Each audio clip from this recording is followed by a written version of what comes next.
All right. Have you ever really thought about what it takes to build one of those dream resorts? I mean, we're not just talking about finding a pretty beach. We're going to go deep into the actual economics of creating paradise, literally from the ground up.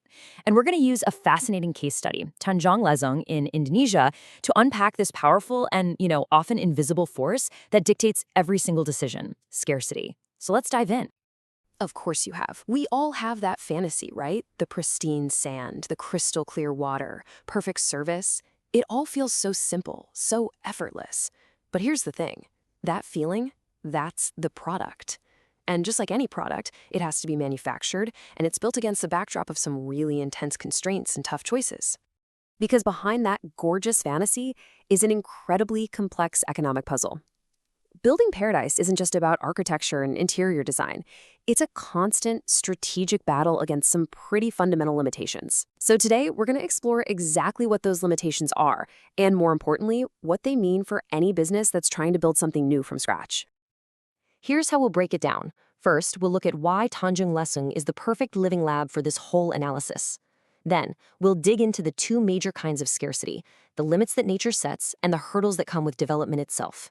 And finally, we'll put you right in the manager's seat to see how all these challenges crash together.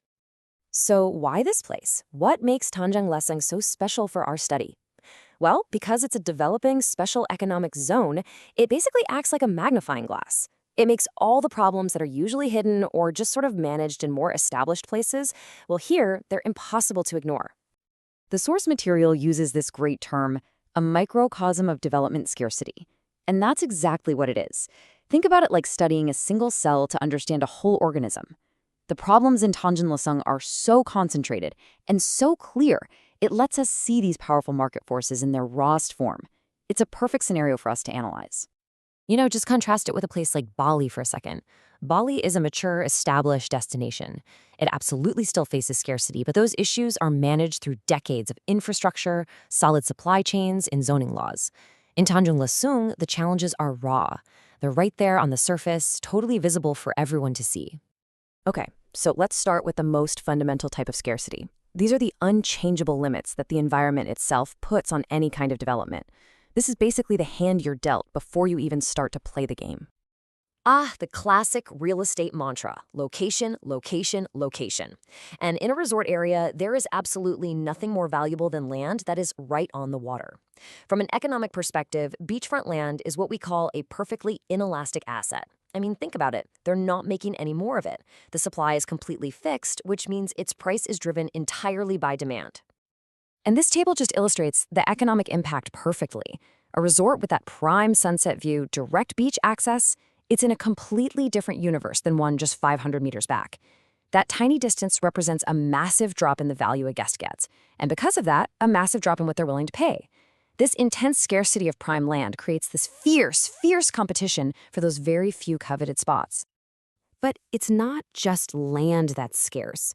The key attractions that draw the tourists in the first place, like these vibrant coral reefs for snorkeling, they're also limited natural resources. They're the very foundation of the whole tourist experience. I love this quote because it introduces a totally different idea, the scarcity of space. This is a textbook example of what economists call the tragedy of the commons.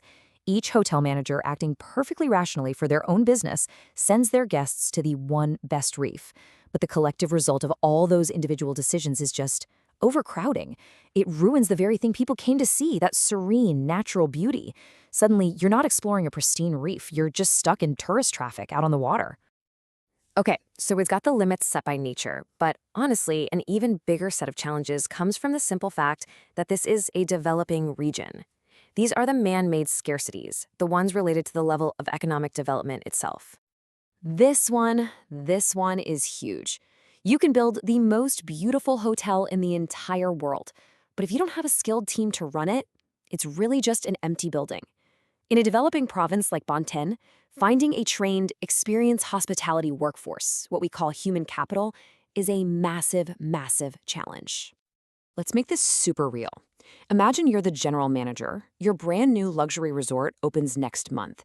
Your brand promises this incredible level of service, and to deliver on that, you have to hire 50 experienced butlers tomorrow. Now, in a major city, that would be tough. Here, It's practically impossible. This scarcity of skills is a major bottleneck that puts your entire business model at risk from day one. So this forces managers into a really difficult trade-off. What do? Do you pay a premium to import experienced staff from places like Jakarta or Bali? That's a high variable cost, but it gets you quality immediately. Or do you make a long-term capital investment in training local talent? That's amazing for the community, and it can lower your costs down the road, but it takes a ton of time and resources right now. There's just no easy answer. And it's not just about people. Let's talk about the absolute basics, the stuff you and I probably take for granted every single day. Reliable electricity, clean water, decent roads. When those things are missing, what you have is infrastructure scarcity. Right, so in Tanjung Lesung, a business can't just plug into the grid and expect the lights to stay on 24/7. This means every single resort has to essentially become its own private utility company. They are forced to spend huge amounts of capital on these massive backup generators, on private water treatment plants, just to guarantee basic services. And that dramatically increases the cost to even open your doors, and it favors only the biggest, best-funded companies. So let's put it all together now. If you're a manager on the ground in Tanjung Lesung, your job isn't just running a hotel. It's really about navigating this incredibly complex web of interconnected limitations every single day. Just think about how these all connect. The scarcity of land dictates where you can even build. That, in turn, affects which snorkeling spots you can promote because of the scarcity of space. The scarcity of skills then limits your ability to staff that hotel to a high standard, and the scarcity of infrastructure is always threatening your ability to even keep the doors open. Every single issue is tied to the others. And that, right there, is the key takeaway from this whole explainer. In a developing economy, management isn't just about maximizing profit in a market that already exists.